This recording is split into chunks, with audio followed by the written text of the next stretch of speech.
Ruas TV, rutin walaupun sedikit. Bismillahirrahmanirrahim. Assalamualaikum warahmatullahi wabarakatuh. Alhamdulillahi rabbil alamin. Wabihi nasta'inu ala umurid dunya waddin. Wassalatu wassalamu ala imamil muttaqin wa qudwatin nasi ajma'in. Sallallahu alaihi wa ala alihi wa ashabihi wa man tabi'ahum bi ihsanin ila yaumiddin. Wa ba'd. Para pemirsa Ruas TV yang sama dimuliakan oleh Allah Subhanahu wa taala, lebih khusus kepada para keluarga muslim. Syukur alhamdulillah pada hari ini kembali kita bisa melanjutkan pembahasan tentang masalah-masalah yang berkaitan dengan keluarga. Tentu tujuan utama pembahasan masalah-masalah keluarga ini adalah agar kita bisa meraih visi berkeluarga, yaitu berkumpul kembali di surga, dan di dunia ini kita meraih kebahagiaan. Kita sekarang masih membahas tentang tema-tema yang berkaitan dengan mertua dan menantu. Bagaimana hubungan mertua dan menantu, bagaimana mertua membahagiakan menantu, atau sebaliknya menantu membahagiakan mertua. Sebab tidak sedikit hubungan antara mertua dan menantu mengalami ketidakharmonisan. Terutama kalau kita melihat survei, bisa di next. Hasil survei menunjukkan bahwa 60% hubungan antara menantu perempuan dengan mertua perempuan, dalam hal ini seorang istri dengan ibu daripada suaminya. 60% menantu perempuan mengalami ketegangan hubungan dengan ibu mertua. Ini diakibatkan karena kurangnya komunikasi atau komunikasi yang buruk antara menantu perempuan dengan ibu mertua. Nah, kasus-kasus yang sering kita lihat, kadang-kadang seorang menantu perempuan tidak bisa tinggal bersama di rumah orang tua daripada sang suami. Kenapa? Sebab tidak terjadi keharmonisan antara sang istri dengan ibu mertua. Ini survei membuktikan bahwa ada 60% terjadi ketegangan antara menantu perempuan dengan ibu mertua. Kemudian juga pernah dilakukan penelitian pada masyarakat Inggris tentang hubungan antara menantu perempuan dengan mertua, dengan ibu mertua. Dan ternyata dari hasil penelitian itu 40% itu terjadi konflik. Tidak terjadi kecocokan antara ibu mertua dengan menantu perempuan. Dan inilah yang sering kita saksikan, bahkan mungkin ada di antara kita mengalami hal-hal yang seperti itu. Ketidakcocokan antara istri tidak bisa tinggal di rumah orang tua suami. Kenapa? Karena hubungan tidak bisa harmonis. Nah, kalau diteliti, apa di antara pemicu-pemicu konflik antara menantu dengan mertua itu? Yang pertama adalah kecemburuan. Jadi seorang ibu cemburu kepada menantu perempuannya. Apa kecemburuannya? Cemburu karena kecintaan anaknya kepada ibunya itu dianggap berkurang. Lebih banyak perhatiannya atau tanda-tanda kecintaannya itu diberikan kepada istrinya dibandingkan dengan dengan ibu mertuanya. Nah, terjadilah kecemburuan dari seorang ibu yang memiliki anak laki-laki, menikah, dia cemburu kepada menantu perempuannya. Yang kedua, pemicu atau sumber konflik antara mertua dan menantu itu juga karena tingginya harapan mertua kepada menantu. Ini biasa dialami oleh mertua kepada suami.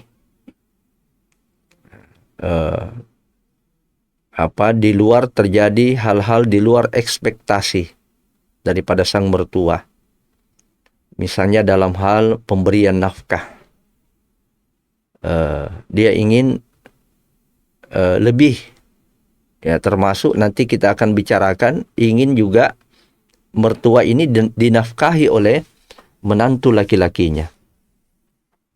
Nah, jadi harapan mertua yang melebihi standar, harapan mertua yang terlalu tinggi, kemudian tidak bisa menerima takdir yang Allah Subhanahu wa Ta'ala berikan kepada sang menantu. Nah, boleh jadi tadi karena masalah nafkah, boleh jadi juga adalah karena sikap, perilaku yang ternyata mengalami perubahan atau kelihatan aslinya. Ya, sebelum terjadi pernikahan sangat baik, komunikasinya sangat baik, sangat sopan, sangat santun, sangat hormat. Tetapi ternyata setelah menikah, sang menantu ini kelihatan aslinya. Nah, kemudian yang ketiga adalah menantu atau mertua abai terhadap aturan syariat dalam berinteraksi. Agama kita ini sebagai minhajul hayah, sebagai pedoman hidup, memberikan tuntunan, memberikan pedoman, memberikan aturan-aturan dalam seluruh aspek kehidupan. Termasuk diantaranya adalah interaksi antara sesama manusia, interaksi antara anak dengan orang tua, atau orang tua dengan anak, ataupun menantu dengan mertua. Nah, diabaikannya tuntunan syariat, misalnya waqulu linnasi husna, berkatalah dengan berkata-katalah, berinteraksilah, berbicaralah dengan orang lain dengan menggunakan perkataan yang lebih baik. Waqulu lahu qawlan layyina, berkatalah dengan perkataan yang lemah lembut. Ya, berilah penghormatan, berilah penghargaan kepada orang tua. Dan Nabi SAW bersabda, laisa minna man lam yuwakkir, atau man lam yuwakkir kabirana. Bukanlah golongan kami orang-orang yang tidak menghormati, tidak menghargai orang yang lebih tua daripadanya. Nah, ini diabaikan. Aturan-aturan syariat ini diabaikan. Ya, dia tidak menyadari posisinya bahwa dia posisi sebagai anak, dia posisi sebagai menantu. Ya, walaupun mungkin bisa saja usia tidak terpaut jauh, tidak jauh beda, tetapi dia harus mengetahui statusnya, status sebagai seorang menantu, atau juga sebagai seorang mertua yang mentang-mentang dia adalah mertua, mentang-mentang anaknya yang dinikahi, lalu kemudian ia tidak lagi mengabaikan, ia tidak lagi memperhatikan aturan-aturan syariat di dalam berinteraksi. Kata Nabi SAW, "Walaysa minna man lam yarham sagirana." Dan bukan juga golongan kami orang-orang yang tidak mencintai, tidak menyayangi orang-orang yang di bawahnya. Karena itu pada judul kali ini kita akan bahas ini masalah-masalah yang terjadi, hubungan antara mertua dan menantu yang tidak harmonis, terjadi ketegangan, terjadi konflik. Maka solusinya adalah memahami posisi menantu dan mertua. Menantu harus memahami posisinya, demikian juga mertua harus memahami posisinya. Nah, ada 4 sub pembahasan nanti yang akan kita jelaskan selama 2 kali pertemuan. Pembahasan pertama atau bagian pertama adalah memahami status menantu dan mertua dalam syariat Islam. Yang kedua adalah memahami batas intervensi mertua.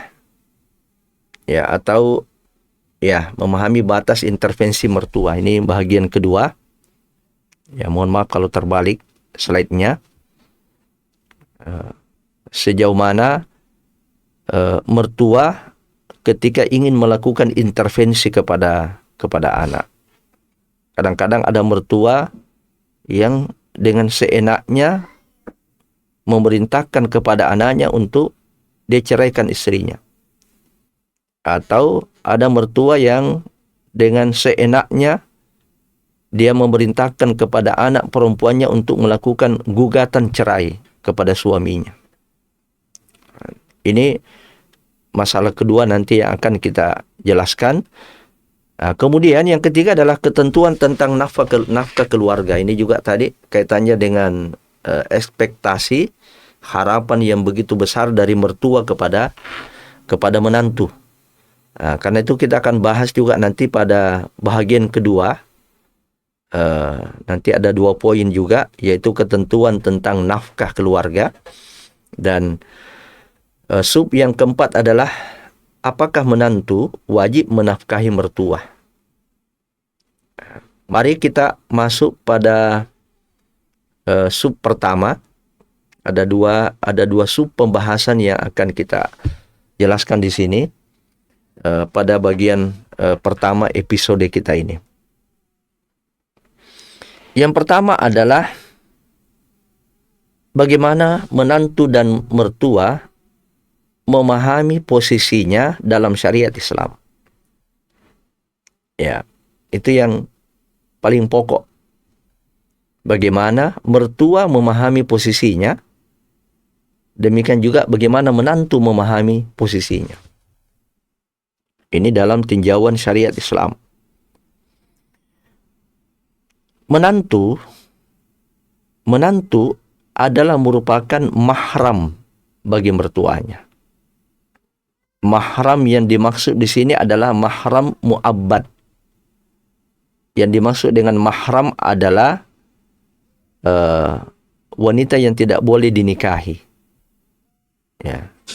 Jadi orang-orang yang tidak boleh dinikahi. Ya, dan larangan-larangan berkaitan dengan aurat pun juga itu haram. Nah, jadi orang-orang mahram adalah orang-orang yang tidak boleh dinikahi. Nah, para ulama membagi mahram itu ke dalam dua bahagian. Ada namanya mahram mu'abbad, mahram mu'akkad, mahram sementara, dan ada mahram selamanya. Nah, menantu ini atau sebaliknya mertua itu adalah merupakan mahram. Jadi hubungan antara menantu dan mertuanya, menantu laki-laki dengan mertua perempuan, atau sebaliknya mertua laki-laki dengan menantu perempuannya, itu adalah mahram. Nah, ini didasarkan pada firman Allah Subhanahu wa taala di dalam surah An-Nisa ayat 23, yang ayat ini panjang menyebutkan tentang jenis-jenis mahram. Nah, lalu kemudian di ayat itu dikatakan ba'da a'udzubillahi minasyaitonirrajim wa ummahatu nisaikum. Nah, demikian pula diharamkan bagi kalian menikahi ibu-ibu istri kalian. Artinya suami tidak boleh menikahi mertua perempuannya. Nah, pertanyaannya, kapan ini mulai menjadi mahram? Nah, ini perlu juga kita bahas, karena di sini terjadi khilaf, terjadi perbedaan pendapat di kalangan ulama. Umumnya kita mengetahui bahwa dia menjadi mahram ketika dia otomatis statusnya jadi menantu. Ya, dia sudah nikahi anaknya, dia sudah menikah. Ya, nah, ternyata juga ada pendapat lain para ulama bahwa dia dihitung sebagai mertua atau menantu ketika anaknya itu, anak yang menikah itu sudah berjima, sudah melakukan hubungan suami istri. Nah, dari pendapat ini mana yang terkuat? Kita ambil yang rajih, yang terkuat adalah cukup dengan akad nikah. Artinya ketika telah menikah anaknya, dia berjima atau tidak, maka itu sudah termasuk mahramnya. Kenapa perlu diketahui ini dia berjima atau tidak? Sebab boleh jadi ada kasus seperti ini. Kita misalnya menggunakan nama samaran. Nama samarannya adalah Edi, suaminya. Kemudian istrinya adalah Ani. Ya, jadi telah menikah.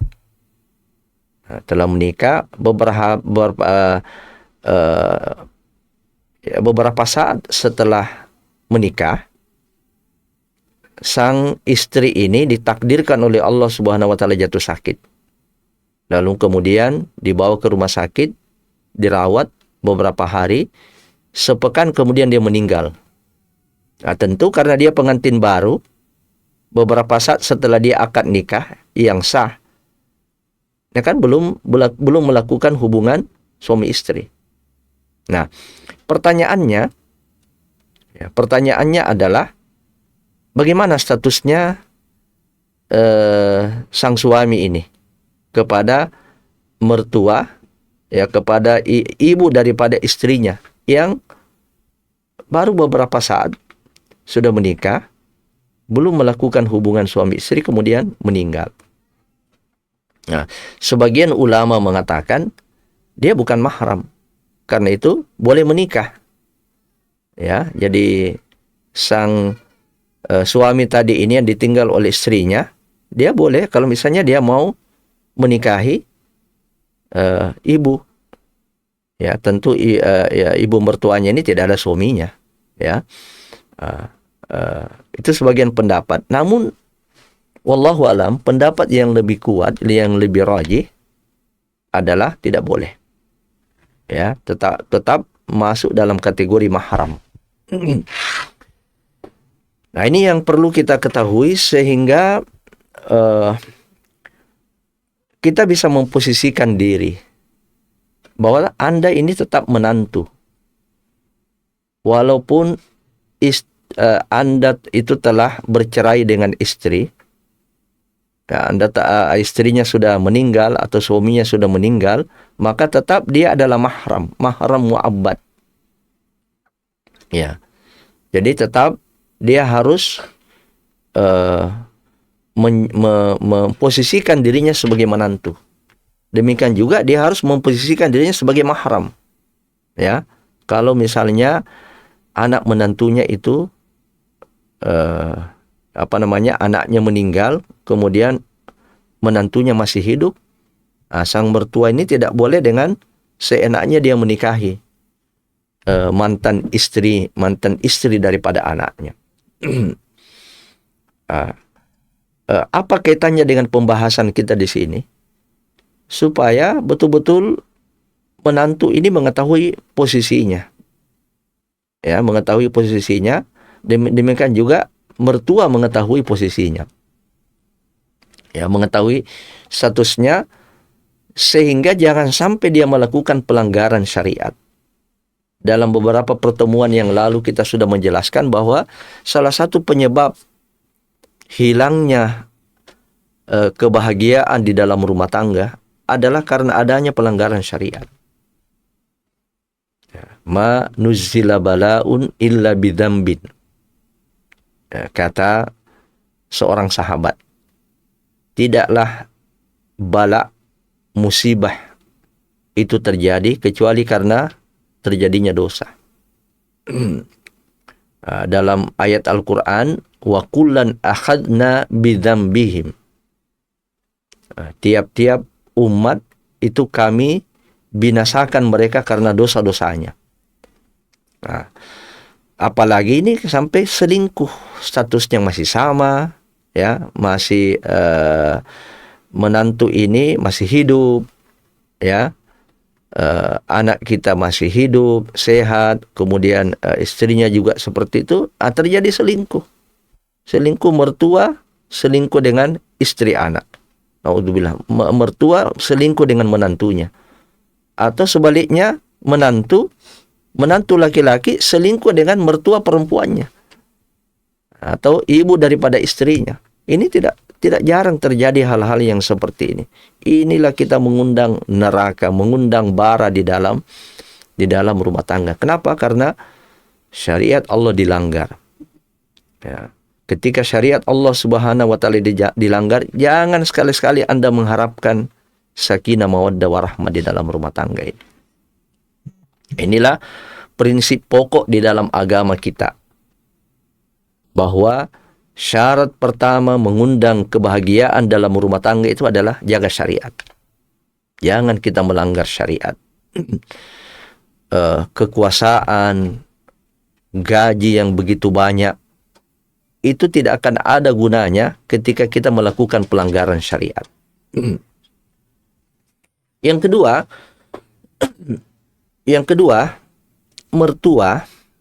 mertua harus memahami batas-batas ia melakukan intervensi, ya, kepada anaknya. Ya, terutama misalnya nanti kisah yang akan kita angkat ini adalah intervensi Ibrahim kepada menantunya, istri daripada Ismail. Ya, ini nanti kita akan coba bahas nanti kisahnya di sini. Ternyata Ibrahim itu pernah melakukan intervensi kepada keluarga daripada anaknya Ismail. Ini disebutkan di dalam hadis Sahih riwayat Bukhari, kisah tentang Ibrahim sebagai mertua melakukan intervensi terhadap keluarga anaknya Ismail. Jadi ketika Nabi Ismail menikah dengan seorang wanita yang tinggal di sekitar sumur Zam-Zam. Jadi Ismail ini rupanya hidup, dia kecil di situ, kemudian dia tumbuh dewasa, itu tetap tidak jauh dari sumur Zam-Zam, yaitu sumur yang prosesnya itu muncul sendiri air dari kaki bayi yang bernama Ismail pada waktu itu, ketika ibunya kehabisan bekal makanan. Bayi Ismail ditinggal oleh ibunya untuk berusaha mencari makanan, minuman, berlari 7 kali antara Safa dan Marwa. Ternyata Allah Subhanahu wa taala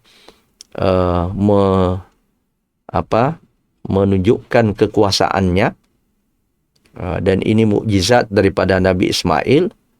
Di bawah hentakan kaki daripada Ismail, bayi Ismail itu memuncrat air. Itulah air Zam-Zam, yang ini merupakan keajaiban dunia. Ya, di tengah padang pasir, kurang air, kok ada sumur yang tidak pernah berhenti mengalir airnya. Nah, disitulah Ismail di masa kecilnya, dan dia tumbuh dewasa lalu berkeluarga di situ. Nah, tentu dengan ibunya, kemudian ibunya meninggal. Ibrahim yang bolak-balik dari Mekah ke Mesir melakukan dakwah. Satu hari Ibrahim datang menemui anaknya Ismail ini.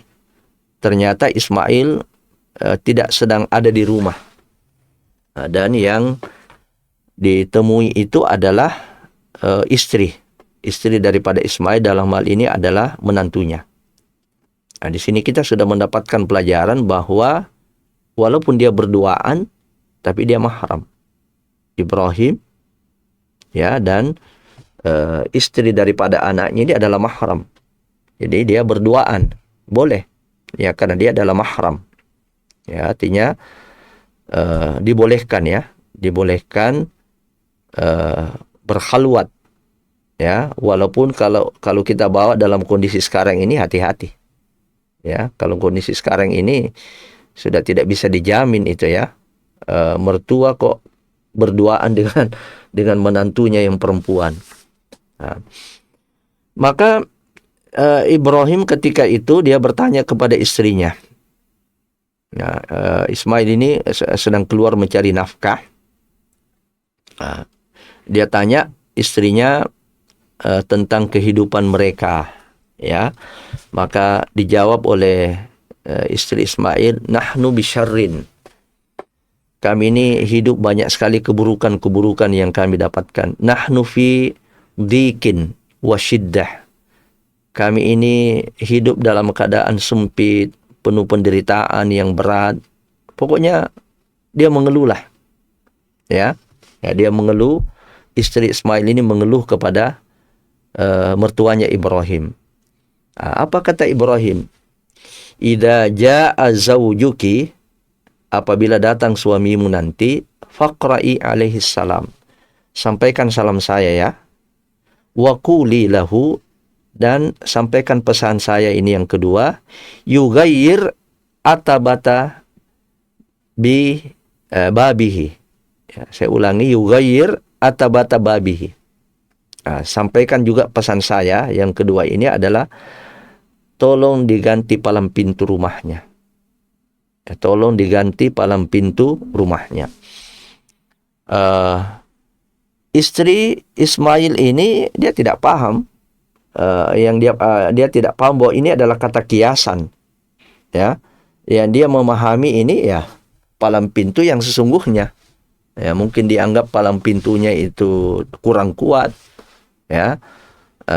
Maka dia mengabaikan saja. Ya, dia menganggap pesan itu biasa-biasa saja. Nah, ketika datang Ismail, dia berkata kepada istrinya, hal ja'akum min ahadin, adakah seseorang yang datang kepadamu? Nah, jadi ini sebagai seorang suami juga perlu dia cek, ya, dia perlu cek apakah ada orang datang di belakang saya, atau boleh jadi di sini Ismail sudah ada firasat, ya, bahwa ada yang datang ke rumahnya. Nah, maka istrinya menjawab, na'am, ja'ana syaikhun kada wa kada. Datang orang tuamu, datang orang tua kita. Kemudian melakukan ini dan itu, bertanya ini dan itu. Fasa'alana angka. Kemudian ia bertanya tentang engkau. Fa akhbartuhu. Maka saya menginformasikan tentang engkau, bahwa engkau keluar pergi mencari nafkah. Wasa'alani kaifa aishuna. Kemudian dia bertanya juga tentang kehidupan kita ini dalam berkeluarga. Fa akhbartuhu ana fi jahdin wasyiddah. Maka saya sampaikan ya kondisi kami, bahwa kita dalam banyak susah, banyak keburukan yang terjadi, ya, banyak penderitaan yang kami alami. Kemudian Ismail balik bertanya, fahal awsaki bi syai'in? Apakah ada pesannya? Apakah ada pesan yang ditinggalkan? Istri menjawab, iya. Saya diperintahkan, saya dipesan oleh ayahmu, sampaikan salamku. Ya. Kemudian pesan yang kedua adalah ghair atabata babika. Ganti katanya palang pintu rumahmu. Itu disampaikan dengan pelong saja. Dia tidak paham. Dia kira palang pintu betul ini ya. Ismail berkata, "Dzaki abi." Ya, itu ayahku. Wa qad amarani an ufariki al-haqi bi ahlik. Itu ayahku dan dia memerintahkan kepadaku untuk menceraikan kamu. Ya. Jadi ini sudah intervensi ya, intervensi mertua laki-laki kepada keluarganya, suruh cerai. Nah, dan ini kadang-kadang terjadi di tengah-tengah keluarga kita ini. Ya, terjadi cekcok, terjadi konflik, ya, lalu kemudian tiba-tiba sang mertua, apakah mertua laki-laki atau mertua perempuan yang intervensi, cerai saja istrimu. Atau kalau anaknya perempuan, minta saja gugatan cerai. Ya, padahal masih banyak hal-hal yang bisa dilakukan untuk mengantisipasi itu. Cerai itu adalah jalan terakhir. Ya, jadi pintu darurat kata para ulama, pintu darurat. Ya, kalau kita sudah tidak bisa menyelamatkan diri ya dengan cara lain, maka kita menggunakan pintu darurat. Lalu sesudah itu Ismail menikah lagi. Ya, menikah lagi dengan seorang wanita lain dari penduduk yang tinggal di sekitar itu juga. Kemudian datang lagi Ibrahim. Ya, datang lagi Ibrahim menjenguk anaknya. Lalu terjadilah kondisi yang sama dengan pada cerita di awal tadi. Ternyata Ismail juga tidak ada di rumahnya. Dia keluar mencari nafkah. Ini juga memberikan pelajaran kepada kita bahwa memang tugasnya laki-laki itu di luar rumah mencari nafkah. Ya, ini semuanya substansinya di sini mencari nafkah. Ya, bukan berarti harus selalu keluar. Ya, sekarang ini kan dengan kemajuan teknologi online itu bisa juga mencari nafkah di dalam rumah. Ya, dan tentu ini yang terbaik. Ya, ini yang terbaik. Kenapa? Karena pengawasan, interaksi itu tetap bisa berjalan dengan keluarga. Maka dia bertanya hal yang sama kepada istri Ismail, bagaimana kehidupanmu? Bagaimana kehidupan keluargamu? Apa kata istrinya yang kedua ini? Nahnu bi khairin wasa'ah.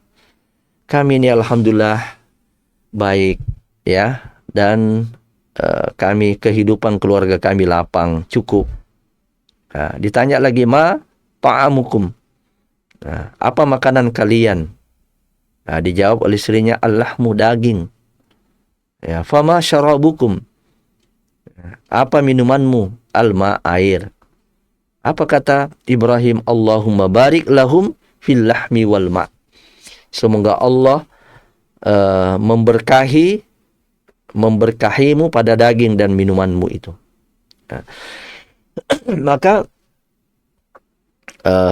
Nabi SAW yang meriwayatkan hadis ini mengatakan saat itu ya belum ada biji-bijian ya, baru ada daging. Sekiranya biji-bijian ya tentu Ibrahim akan mendoakan berkah kepada biji-bijian itu, tapi yang ada adalah daging dan air. Kemudian Ibrahim selanjutnya mengatakan kepada istrinya itu, fa idza jaa zawjuki, ini perkataan yang sama pada istri yang pertama yang ditalak. Apabila datang suamimu, sampaikan salamku. Wa murihi, dan perintahkan ia, yuthbitu atabata babihi, untuk memperkokoh palang pintu rumah. Untuk memperkokoh palang pintu rumahnya. Artinya dikokohkan, jangan diganti. Ya, seperti itu saja. Maka ketika Ismail datang, ia bertanya sebagaimana pertanyaan di awal, adakah orang yang datang di belakang saya? Maka dia jawab, ya, datang kepada saya ini orang tua yang hasanul hay'ah, yang penampilannya sangat baik. Kemudian wa asnad alaihi, ya, dia memuji, ya.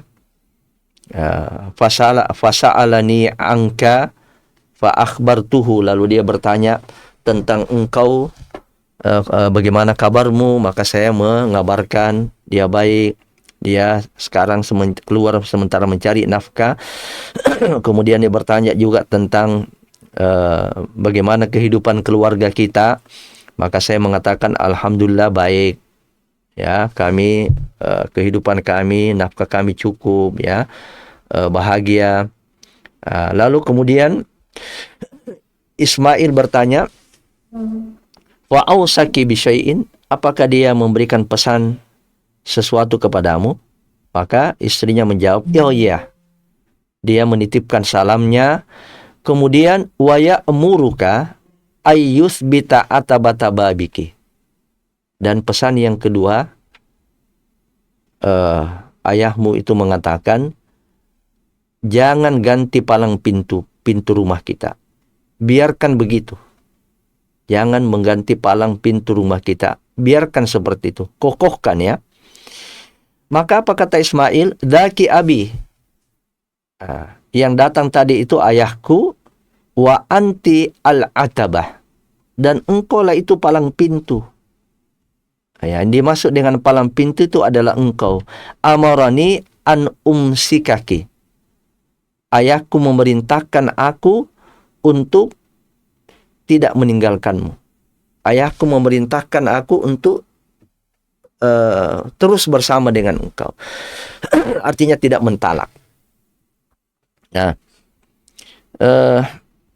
ini kalau kita salah memahami, bisa menjadi dalil, ya, bisa menjadi argumen para mertua untuk intervensi, ya, untuk intervensi kepada keluarga daripada anaknya ketika terjadi percekcokan, ketika terjadi konflik, untuk dia memerintahkan kepada anak laki-lakinya, cerai istrimu itu, ya. Atau juga boleh jadi sang ibu yang menyampaikan kepada anaknya, ceraikan istrimu, atau kepada anak perempuannya, kau minta gugat cerai saja, ya. Maka pertanyaannya bagi kita ini, mungkin bagi para pemirsa juga, ya, bolehkah menuruti keinginan orang tua untuk menceraikan istri? Baik, di sini saya mengangkat dua jawaban dari ulama.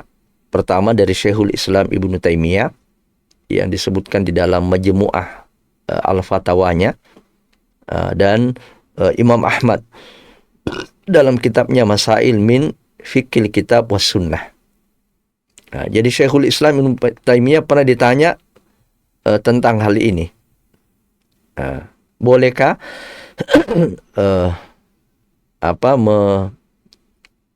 mengikuti perintah orang tua untuk mentalak istrinya? Apa kata beliau? Tidak boleh dia mentalak istrinya karena mengikuti perintah ibunya, ya, termasuk ayahnya. Menceraikan istri tidak termasuk berbakti kepada ibu. Nah, Ini pendapat Syekhul Islam Ibnu Taimiyah. Ya, mungkin ada yang mengatakan, wah ini menyelisihi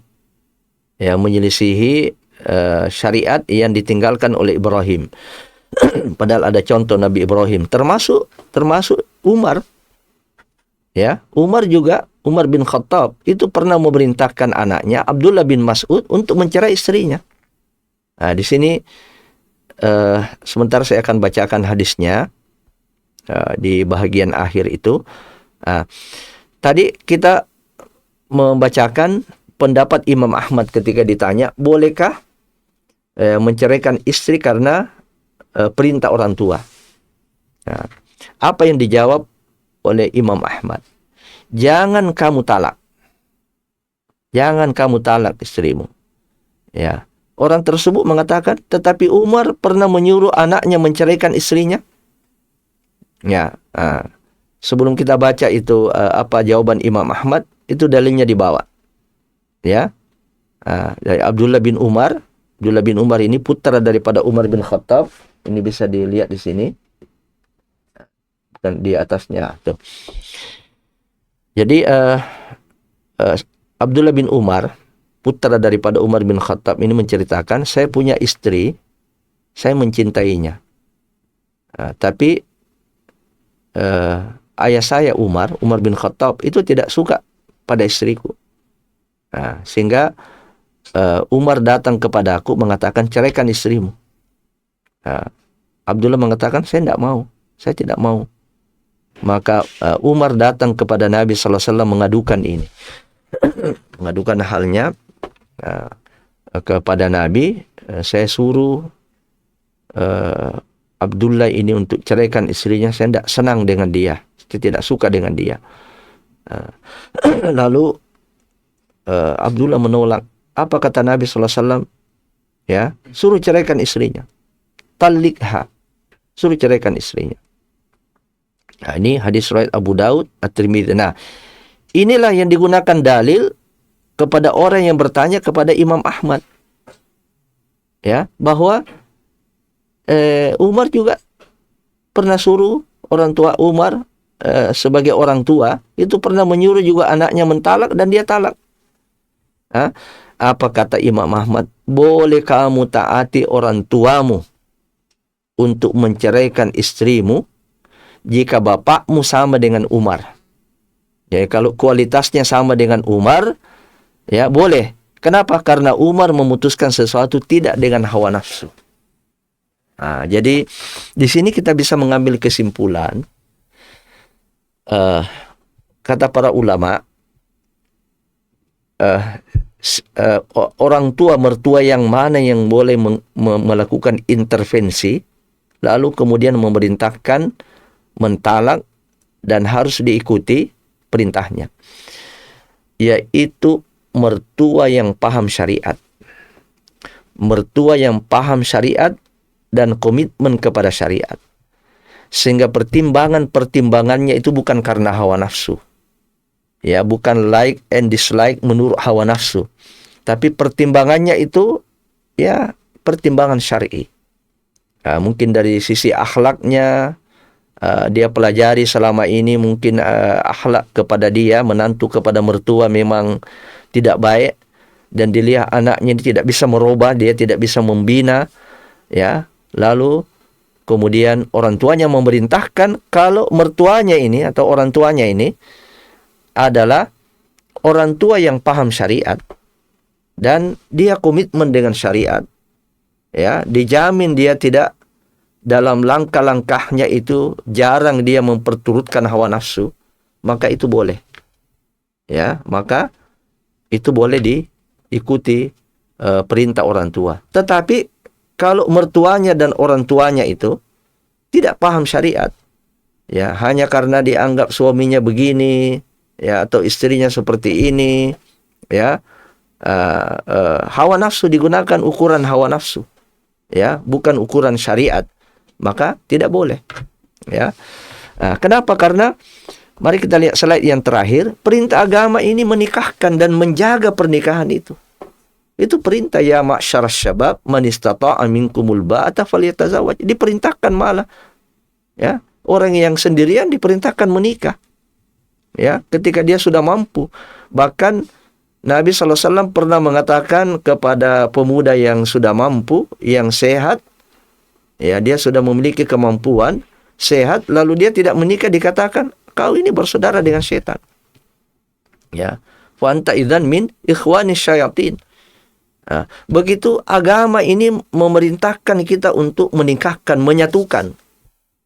Ya, sebab ini adalah metode yang terbaik untuk menjaga agama kita, terutama hubungan kita dengan lawan jenis. Ya, cara menjaga agama kita ini adalah menikah. Nah, jangan justru kemudian orang yang sudah menikah malah dipisahkan. Sedikit-sedikit ini cerai, sedikit-sedikit cerai. Sama juga dengan suami. Mohon maaf, suami kadang-kadang dengan entengnya, setiap dia bertengkar dengan istrinya, dia jadikan sebagai permainan itu kata talak.